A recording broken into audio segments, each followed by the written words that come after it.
Le monde de la musique est sous le choc après la révélation bouleversante sur ce qui est réellement arrivé à André Rieu à 75 ans. Célèbre pour ses performances spectaculaires et ses compositions intemporelles. Personne n'aurait pu anticiper le choc émotionnel qui a suivi cette dernière annonce. À 75 ans, André Rieu, le roi adoré de la valse, fait face au plus grand défi de sa vie.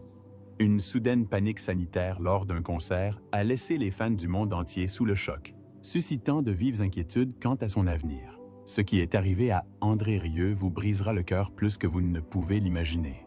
Le monde de la musique est encore sous le choc. Mais le véritable chagrin n'a peut-être pas commencé sur scène à Mexico. Tout a commencé bien avant les lumières, bien avant les applaudissements. Tout a commencé dans une maison froide et silencieuse du Maastricht d'après-guerre. Aux Pays-Bas, où la musique était omniprésente et où l'amour était introuvable. André Rieu est né le 1 octobre 1949, troisième d'une famille de 6 enfants, dans une famille catholique fervente. Son père, également prénommé André Rieu, était un chef d'orchestre sévère et accompli de l'orchestre symphonique de Maastricht. En public, il était vénéré. À la maison, il était craint. Leur maison, se souviendrait plus tard le jeune André, ressemblait davantage à une caserne militaire qu'à un lieu pour enfants.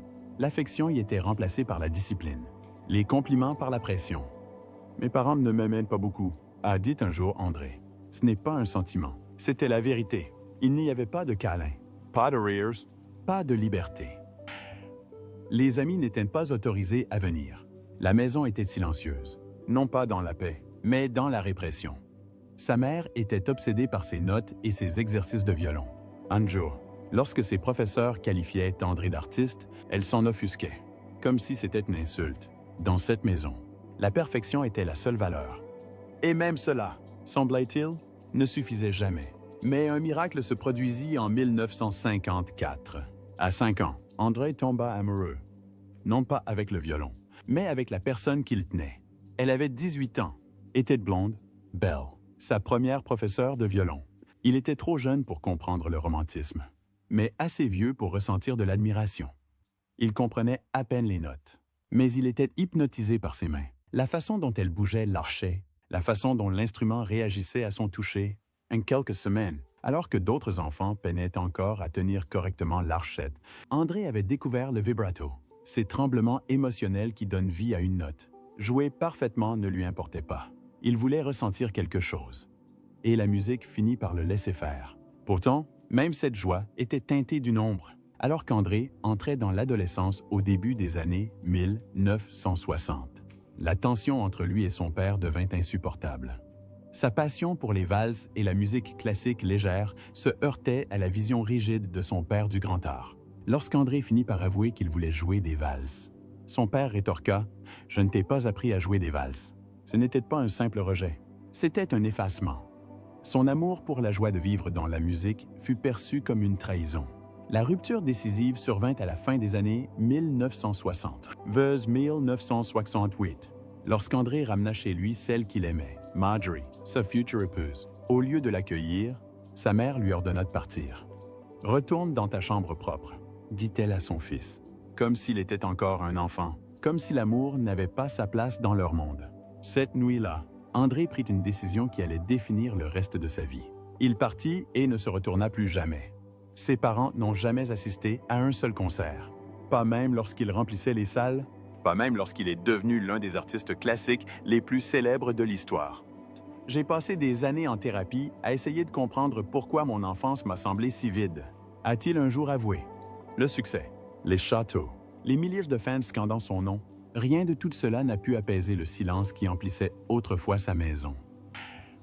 Mais peut-être que cela l'a aidé à le réécrire. La musique est devenue plus qu'un art. Elle est devenue une question de survie. C'est devenu le seul endroit où l'émotion n'était pas punie, mais célébrée. Le violon n'était pas qu'un instrument, c'était sa voix, son armure et son salut. « Ce n'est qu'en jouant que je me suis senti entendu », a-t-il dit un jour. Dans les ténèbres d'une enfance sans amour, il a trouvé la lumière dans la mélodie, et de ses premières blessures, il s'est forgé une mission. Créer une musique qui donne vie aux gens, qui apporte de la joie là où régnait autrefois le silence. Car finalement, sa plus grande performance ne fut pas sur scène. Sur scène, Elle consista à survivre à la symphonie du rejet et à la transformer en quelque chose de magnifique. À la fin des années 1970, André Rieu était arrivé à un carrefour discret mais douloureux. Toujours hanté par une enfance sans chaleur, il avait essayé pendant des années de s'intégrer dans le moule traditionnel de la musique classique, jouant consciencieusement dans l'orchestre de son père. Mais la froideur qu'il avait connue à la maison l'avait suivi dans les salles de concert. Formel, rigide, sans âme. Les musiciens parlaient du temps, de leur salaire. Se souvenaient-ils? Personne ne parlait de musique. Ce n'était pas l'avenir qu'ils souhaitaient. En 1978, Musselwyn a 29 ans. Il fonda un petit ensemble, le Maastricht Salon Orchestra. À peine plus qu'un groupe d'aspirants avec quelques instruments et un rêve commun. Ils jouaient dans les villes frontalières, dans les salles de mariage, partout où quelqu'un voulait les écouter. Il n'y avait pas de glamour et presque pas d'argent. Mais André était enfin libre. En coulisses, quelque chose d'autre transformait discrètement sa vie. Marjorie, pas seulement sa femme, mais le pilier de son être. Professeur, écrivain, compositeur en secret. Marjorie croyait en lui alors que personne d'autre ne le faisait. Alors que ses parents avaient rejeté ses rêves, Marjorie les a nourris. Elle gérait l'entreprise, s'occupait des réservations et écrivait même des arrangements sous couvert d'anonymat. Vend plus de disques. Lui avait-elle dit un jour sans détour alors qu'il hésitait à acheter un château du 15e siècle. Elle n'était pas frivole. Elle construisait les fondations d'un empire. Mais cet empire était né d'une thérapie et non d'un triomphe. Pendant des années, André avait recherché une aide professionnelle pour surmonter les blessures d'une enfance sans amour. Mes parents ne m'aimaient pas. Ce n'est pas un sentiment. C'est un fait, dirait-il plus tard. La thérapie l'a aidé à comprendre le silence, la froideur, le vide qui l'avait façonné. Qui l'avait façonné.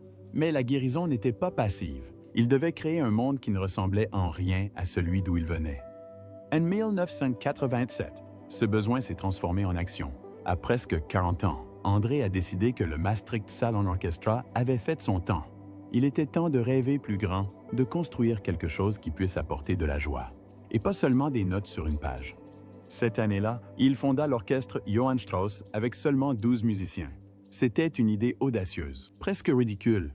Personne n'imaginait qu'un orchestre de valse puisse survivre à l'ère des rockstars et des idoles de la pop. Mais André ne cherchait pas à s'intégrer. Il essayait de réécrire les règles. Le 1 janvier 1988, ils donnèrent leur premier concert. Personne ne portait de costume noir rigide. L'éclairage était théâtral. La musique était entraînante. Les gens applaudissaient, riaient, chantaient même. Les critiques se moquaient. Mais André voyait autre chose. Des larmes, des sourires, une transformation. Je ne veux pas impressionner les experts, a-t-il dit un jour. Je veux émouvoir les gens.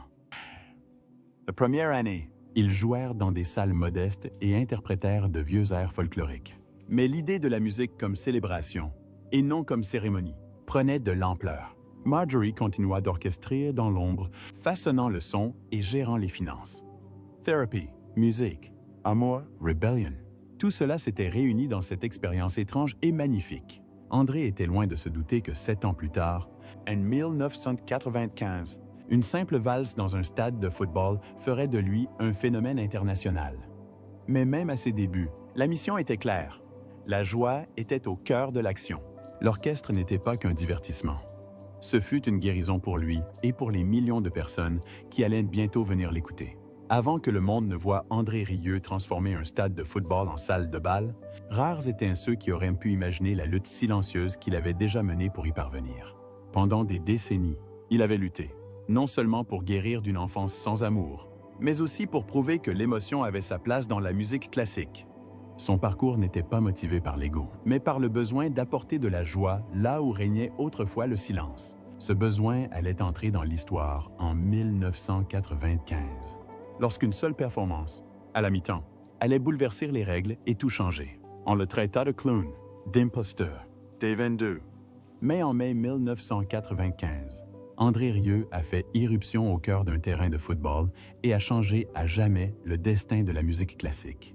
C'était la finale de la Ligue des champions de l'UEFA à Vienne, opposant l'Ajax au Bayern Munich. Un événement suivi par plus de 300 millions de téléspectateurs à travers l'Europe. L'énergie était électrique. Mais à la mi-temps, un événement inattendu se produisit. Rieu et son orchestre Johann Strauss entrèrent sur le terrain et jouèrent la valse Endeg II de Shostakovich. En quelques secondes, le stade tout entier, soit plus de 50 supporters, se mit à danser, fredonner et applaudir. L'atmosphère d'un match tendu s'est transformée en une grande salle de bal. Des gens qui ne s'étaient jamais intéressés à la musique classique ont été soudainement émus. Ce n'était pas seulement une performance, c'était une explosion culturelle. André se souviendra plus tard avec un sourire. L'Ajax m'a rendu un immense service en marquant juste avant la mi-temps. Le timing était parfait. La suite fut un phénomène imprévisible.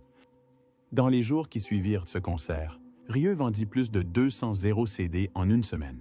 L'album Strauss & Company, sorti modestement l'année précédente, se hissa en tête des charts néerlandais, y restant pendant 19 semaines. On record, au total, l'album se vendit à plus de 3 millions d'exemplaires dans le monde. L'Allemagne l'a ensuite accueilli avec enthousiasme. L'album a atteint le top 5 des charts pop allemands, un exploit jusque-là inimaginable pour un enregistrement classique. Et l'Australie, rien qu'à Melbourne. 38,5 personnes ont rempli le Telstra Dome pour l'assister en concert, battant ainsi le record du plus grand concert classique jamais organisé dans le pays. Près de 90 personnes ont assisté à ces 3 concerts-ci. À un moment donné, les DVD de Rieu occupaient 8 des 10 premières places du classement australien des DVD musicaux. Seuls Pink et AC/DC ont réussi à briser sa domination. Mais le succès ne l'a pas protégé du venin des traditionalistes. Les critiques et les puristes classiques ont éclaté. Un chef d'orchestre a raillé les performances de Rieu, les qualifiant de pornographie musicale. D'autres l'accusaient de réduire un art séculaire à un spectacle de cirque. Les robes scintillantes, les éclats d'émotion, les blagues, les éclairages chorégraphiés. Rien de tout cela n'avait sa place dans une salle de concert sérieuse. Et pourtant, des millions de fans étaient en désaccord. Ils n'achetaient pas seulement des billets, ils amenaient leur famille, se déguisaient, dansaient dans les allées et pleuraient sur leur siège. Ils n'ont pas vu de fraude.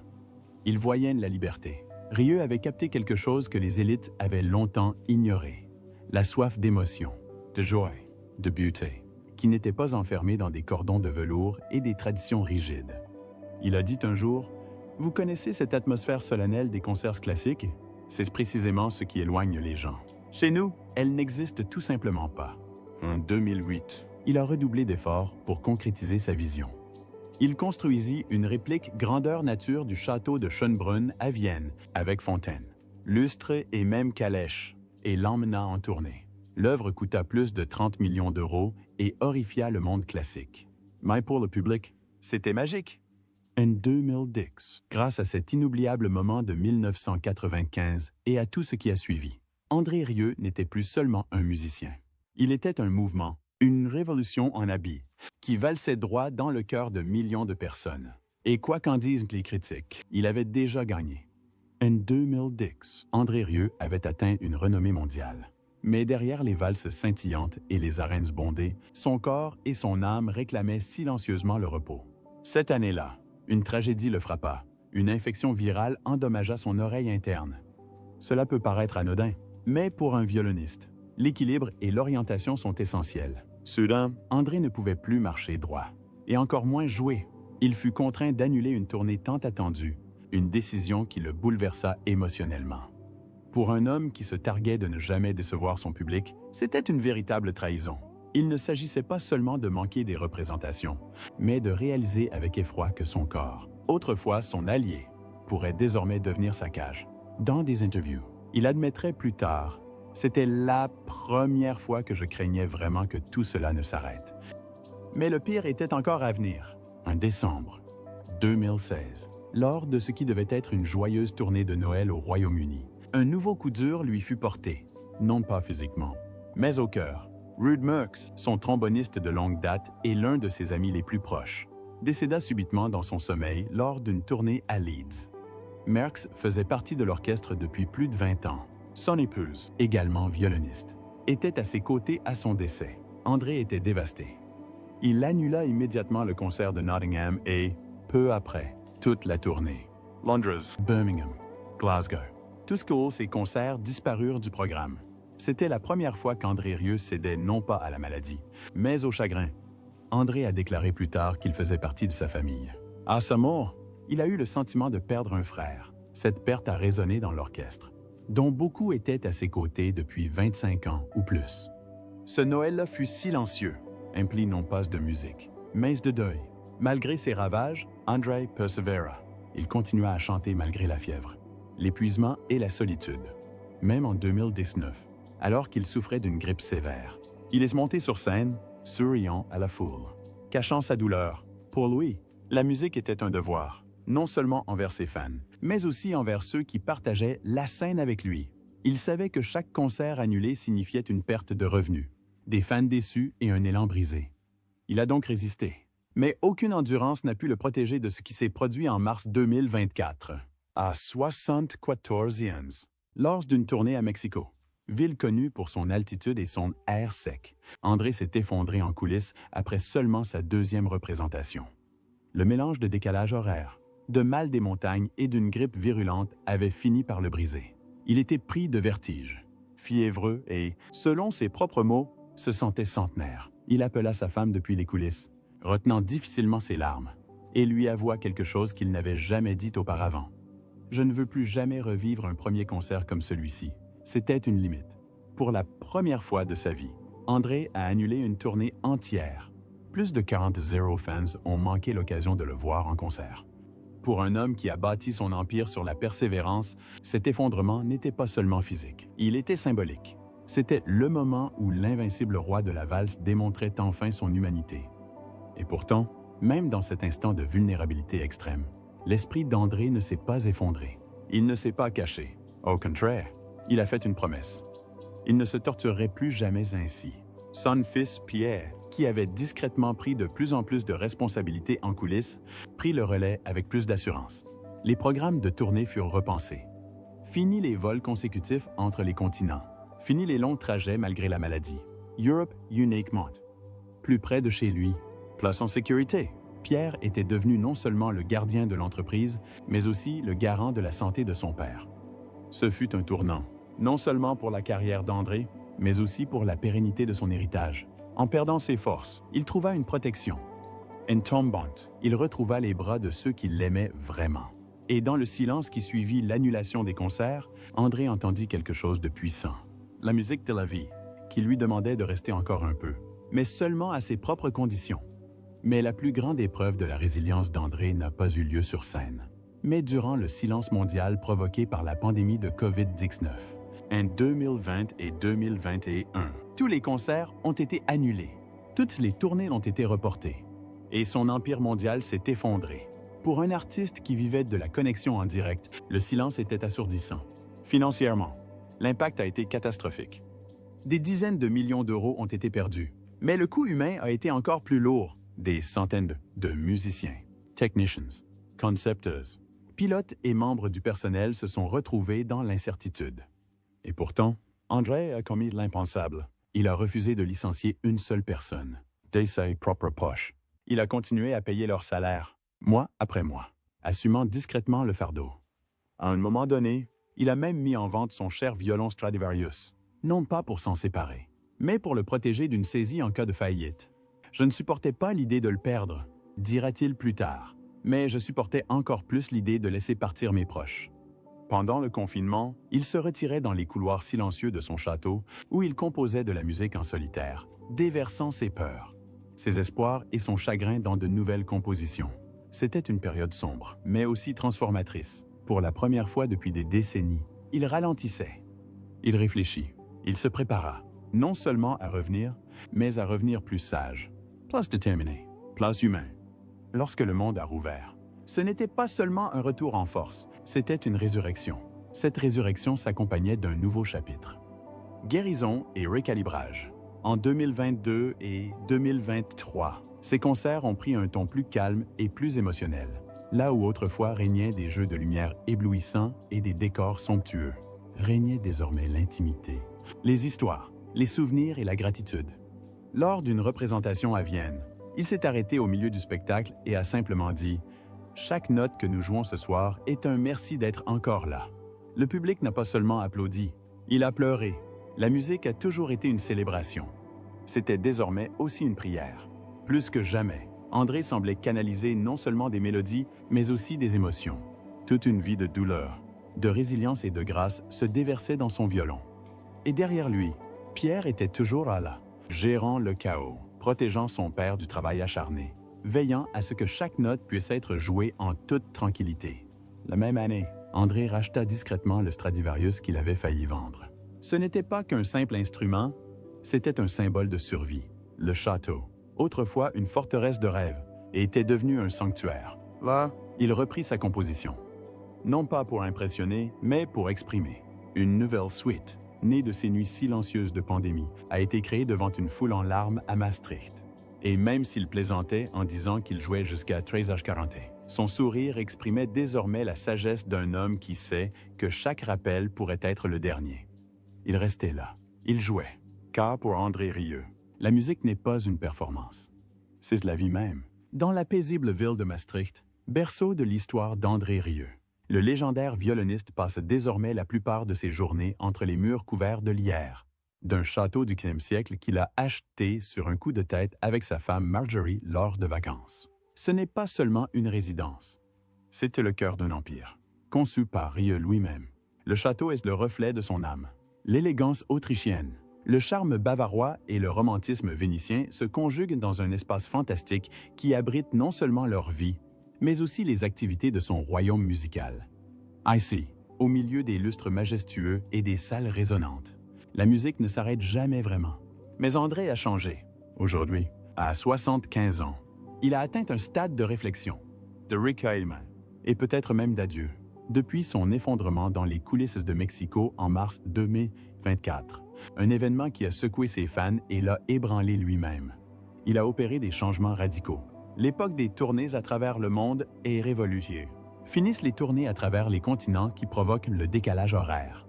Ces concerts se déroulent désormais uniquement en Europe, principalement près de chez lui. « Je n'ai plus rien à prouver », confiait-il un jour à un ami proche. « Ce qui compte maintenant, c'est que je joue avec mon cœur et que je reste en vie pour le ressentir. » L'homme autrefois animé par la perfection est désormais guidé par la préservation. Son quotidien est centré sur la santé. Se lever tôt, manger équilibré, faire de l'exercice en douceur et un coach personnel qui l'accompagne lors de ses performances. Son équipe médicale le suit de près, malgré les cicatrices laissées par les années de route, tant émotionnelles que physiques. Il n'y a pourtant aucune amertume dans son regard, juste la paix. Marjorie, sa compagnée de toujours et sa co-créatrice discrète, restait le moteur invisible de tout cela. Bien qu'elle ait écrit de nombreuses compositions pour l'orchestre, elle n'a jamais cherché à s'en faire reconnaître. Son âme vit dans la musique, a dit un jour André. Leur lien est évident non seulement dans la musique, mais dans chacune de leurs décisions. C'est Marjorie qui lui a conseillé, lorsque leur comptable est venu lui parler du vieux château de Maastricht, de vendre plus de disques. Et il l'a fait. Son fils Pierre est devenu non seulement son gérant, mais aussi son tuteur. Pendant des années, il a discrètement assumé davantage de responsabilités, gérant la logistique et épargnant à son père un stress inutile. Mais aujourd'hui, c'est lui le capitaine. Chaque salle réservée, chaque tournée, chaque date envisagée, tout passe entre les mains attentives de Pierre. C'est grâce à lui qu'André peut encore monter sur scène, violon à la main, avec la certitude que tout est sous contrôle en coulisses. Et puis, il y a Daisy. À seulement 9 ans, la petite filleule d'André est déjà assise au piano pendant les répétitions avec l'orchestre. Ce n'est pas un coup de pub, c'est un héritage en mouvement. André et Marjorie n'ont jamais forcé la nouvelle génération à se mettre sous les feux des projecteurs. « Nous ouvrons la porte », a dit un jour Marjorie, « et attendons de voir si la musique les appelle. » Pour Daisy, oui, malgré son âge, André Rieu demeure étonnamment productif. Son emploi du temps a été réduit, mais sa passion, elle, est restée intacte. Il continue de sortir des albums, de superviser les arrangements musicaux et de surprendre son équipe avec des répétitions spontanées au château.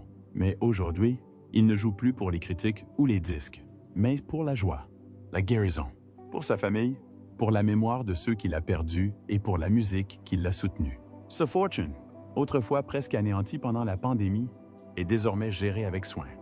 Il possède plus de 80 propriétés aux Pays-Bas, un témoignage non pas d'extravagance, mais de survie. Les briques ne disparaissent pas dans la tempête, a-t-il dit d'un jour, se rappelant qu'il avait failli tout perdre en 2020. Lorsque le monde s'est arrêté, André a continué à payer ses centaines d'employés de sa poche. Personne n'a été licencié. Il a même mis en vente son cher Stradivarius. Non pas par envie, mais par nécessité. Il a fini par le retirer du marché. Cela fait partie de moi. A-t-il avoué doucement? Loin des projecteurs, André continue d'accomplir des gestes silencieux qui résonnent profondément. Lorsqu'un groupe de musiciens handicapés mentaux s'est fait voler ses instruments en 2019, il a remplacé chaque pièce, une à une, pour près de 20 € sans tambour ni trompette. Lorsque la cathédrale Notre-Dame a brûlé, il a offert 700 tonnes d'acier pour contribuer à sa restauration. Ces numéros n'ont jamais été annoncés par communiqué de presse ou publication Instagram. Ils ont été simplement réalisés. André Rieu n'est plus aujourd'hui l'homme qui s'est battu pour prouver que les valses méritaient l'attention du monde. Il n'a plus besoin de convaincre qui que ce soit. Il a fait cela, et bien plus encore. Désormais, chaque concert est un hommage à l'amour, à la douleur, à la musique, à la vie. La série de concerts de Maastricht 2025 pourrait bien être son dernier hommage sur la scène internationale. Si c'est le cas, ce sera là qu'il a à la fois commencé et complété son cercle. Il plaisante encore en disant « Je jouerai jusqu'à 5-40 ans ». Mais l'étincelle dans son regard trahit plus d'humilité que d'orgueil. Il sait que son temps est précieux.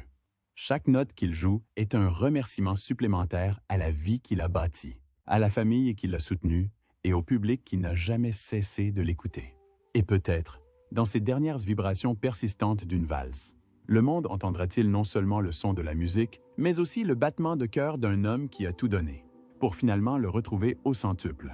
À l'approche de l'été 2025, Maastricht se prépare à accueillir la scène, prête non seulement pour un nouveau concert, mais peut-être aussi pour un adieu silencieux, enveloppé de musique et de souvenirs. Les fans du monde entier réservent leur place, impatience d'assister à ce qui pourrait être la dernière grande performance d'André Rieu. Il n'y aura ni déclaration larmoyante, ni annonce théâtrale. Si c'est la fin, elle se fera comme il l'a toujours souhaité, par la mélodie et non par les mots. L'histoire d'André n'a jamais été une histoire d'applaudissements. Elle a été une histoire de connexion. Si son violon se tait après cela, ce ne sera pas par défaite, mais par accomplissement. Une vie vécue en crescendo, un cœur en harmonie. Si sa musique vous a un jour ému, faites sourire, pleura, rappelez l'amour ou la perte. Alors c'est peut-être le moment de lui dire merci. Partagez cette histoire. Laissez un commentaire. Exprimez-lui votre amour. Car dans chaque note persistante, André Rieu est toujours à l'écoute.